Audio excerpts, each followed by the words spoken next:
The Indian consumer story finds a new protagonist every decade. Foreign brands in the 1990s, then came the supermarkets of the 2000s, the era of large e-commerce marketplace in the previous decade, and now, in the post-pandemic era, it is the direct-to-consumer brands. The stylists and trendsetters of New Age India, D2C has given a facelift to how India shops online by truly personalizing choice for India's 200 million online consumer base, which is the third largest in the world after China and the US. Riding the pandemic wave, these online-first brands have redefined our fashion sense, our beauty and skincare routines, and our snacking habits, to name just a few changes that we've seen around us. In just a short period of time, India has seen the rise of over 800 D2C brands with combined revenue of about $12 billion, which is set to grow fivefold over the next 5 years to touch $60 billion in market size. This as per CII. Now, as we know, expanding the market often requires the foray into brave new categories, and that's exactly the trend. From home solutions to pet care, from smart sleep to community-led brands, and from plant-based foods to sustainable living, and so much more. India's D2C e-commerce story is winning new frontiers as it captures the imagination of the consumer. Hello and welcome to Young Turks, India's longest-running show on startups and entrepreneurship. I'm Shereen Bhan. Well, joining me now to talk about the growth of India's D2C market as we head into the biggest sales season, I have with me Sukhleen Aneja, the CEO of Good Brands, part of the Good Glam Group. Also with me, Chaitanya Ramalinge Gowda, co-founder of WakeFit, and Shashank Sinha, the CEO of Drools Pet Food. Gentlemen and Sukhleen, many thanks for joining us on this edition of Young Turks. Appreciate your time. Chaitanya, let me start by talking to you about what we are seeing as far as the D2C explosion is concerned. As I pointed out, 800 brands at this point in time and counting. You started WakeFit in 2016. You moved into a new adjacency in 2020, and that seems to be the experiment with many D2C brands at this point in time. Exploring new adjacencies, exploring new categories, expanding the niches that they currently operate in. In the past, 4 or 5 years of your existence and your journey, what's been the big trends that you've caught on to, and what are you now looking forward to? Thanks for having me, Shireen. So you're absolutely right. When Ankit and I started this company, WakeFit, in 2015 and 2016 beginning, we started off as a simple mattress company, online mattress company that would provide a really good quality product directly produced in our factories and shipped into the consumer's home without any middlemen.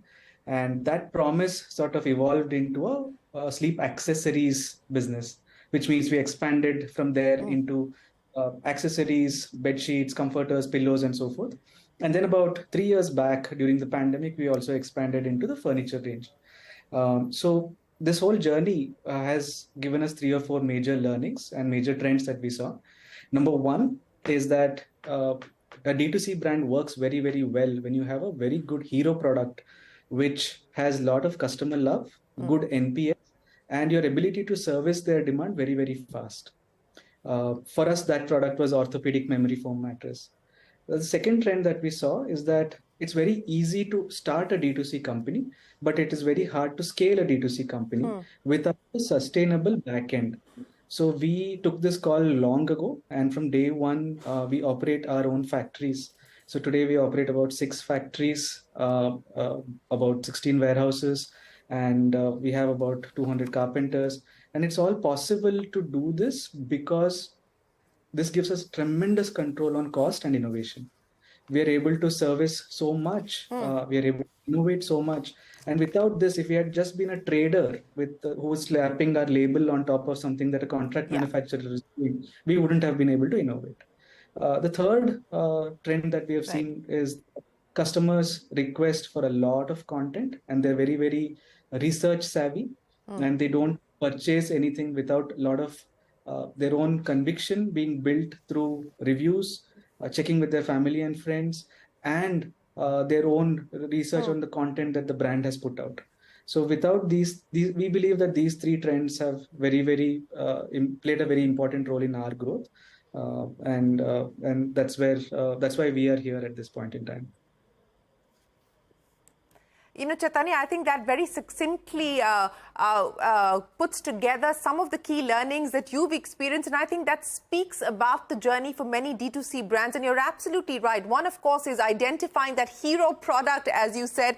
The other, while it's easy to start, I think the challenge really is in being able to build scale, controlling your supply chain. I think that's one of the other important issues that you raise. And of course, building a community around the product by way of research and so on and so forth. I think that's the experience that many others are on at this point in time as well. But Shashank, let me cut to you now, because you were well ahead of the curve, so to speak, because you launched Drools in 2009, well before people were actually talking about formalizing a very fragmented market, which continues to be extremely fragmented even today. You've now got the likes of CAGR on board as investors. I want to understand from you, Shashank, like we just heard there from Chaitanya, what's been the journey, what have been the key lessons, but more importantly, as we now build out scale and make sure that this D2C story is here to stay in a viable, sustainable, profitable way, what do we need to focus on? Thanks for having us here, actually. See, what you said correctly, very fine, that building a pet care brand in India is not easy, and building on D2C was much difficult, actually. We have our balances made of both offline and online, which is paying us result today, the way we are moving ahead. Pet care, if you see, is very challenging in terms of, because the consumer and the customers are different. The one who is buying is not going to eat your food, right? The one who is eating the food is not able to give a feedback to you. So understanding both the consumer who is going to use the product and the customer who is going to pick up the product from the shelf is very interesting. And I'm lucky to be a veterinarian and then coming to this category to understand the animal first and then the humans later, actually. So that helped us to understand what are the requirements a pet requires and how it's going to fit into the pockets of the consumer, actually. There, the price point of Indian strategy, Drools, which is a 100% home, Indian-born and brought-up brand, made an inroad in this category.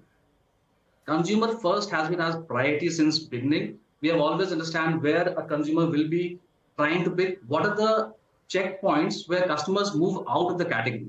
So the biggest challenge for our space is entry barriers are very high and the exit barriers are very low. The acquisition cost is very high. Where our online presence helped us to build up the content, as Chaitanya said, to bridge the knowledge gap, to understand the customer and his requirement as per his pockets was very, very critical for Drools to understand.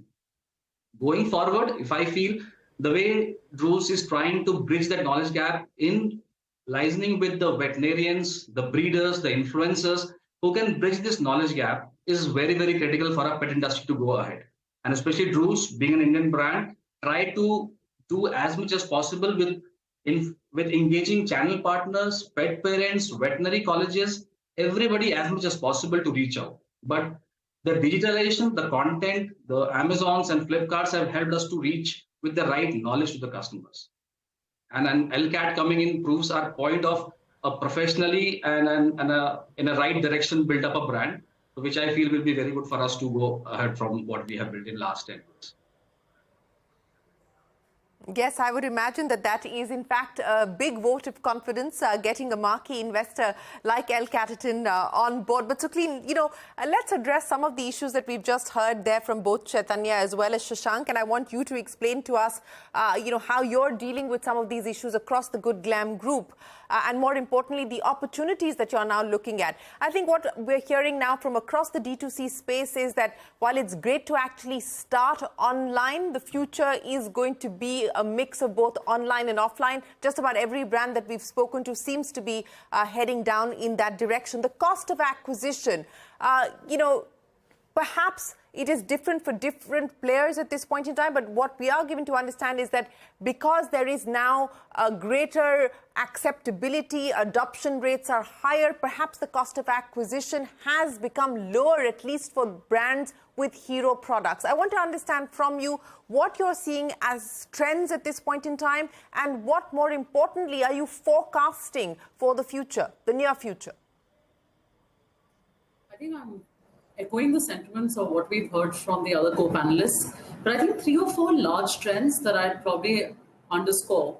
Number one, I think more and more consumers are open to trying new brands. And I think that's where there's a lot of excitement, which digital companies can leverage, because consumers are very open to trying new brands, nascent brands, and today there are enough and more manufacturers who can cater to niches.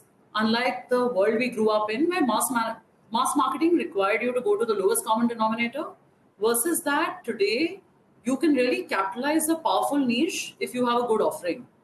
I think the second big trend that one sees is that invariably consumers want to experience brands. Even if they hear about your brands, they do want to touch and feel your products. So hence, omnichannel is the way to go across industry, because I think all of us on the table are passionate about building brands. And I don't believe brands can ever be built unless there isn't an experiential leg to your products. The third important sensitivity, I would say, that is a concern for D2C players who are playing in highly competitive segments. So if you look at beauty and personal care, it's a $30 billion segment. Almost nearly half of it is between personal care and makeup. Extremely competitive. In the last decade, we've seen many new brands being born. I think the big challenge is commoditization. How do you really create distinctiveness for your brand versus others, especially online, where many brands now seem like Me Too's? So I think that becomes one challenge.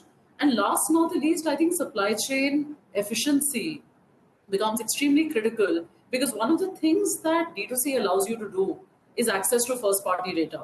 So your ability to upsell, cross-sell, have the data to actually be able to understand your consumer's full funnel, I think is a huge help for marketers, especially as they think through their entire full funnel advertising from awareness to purchase.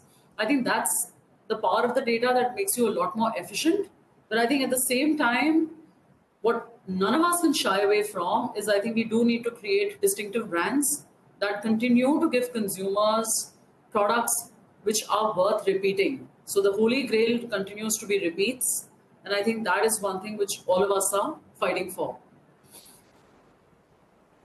Oh, absolutely. You're right in saying that customers are willing to experiment, but that also means that it's harder to instill brand loyalty and get customers to stick. So what does it take to create stickiness? That is what we will discuss when we return after this very short break. Stay on with us. You're watching a special edition of Young Turks. We're back in a minute.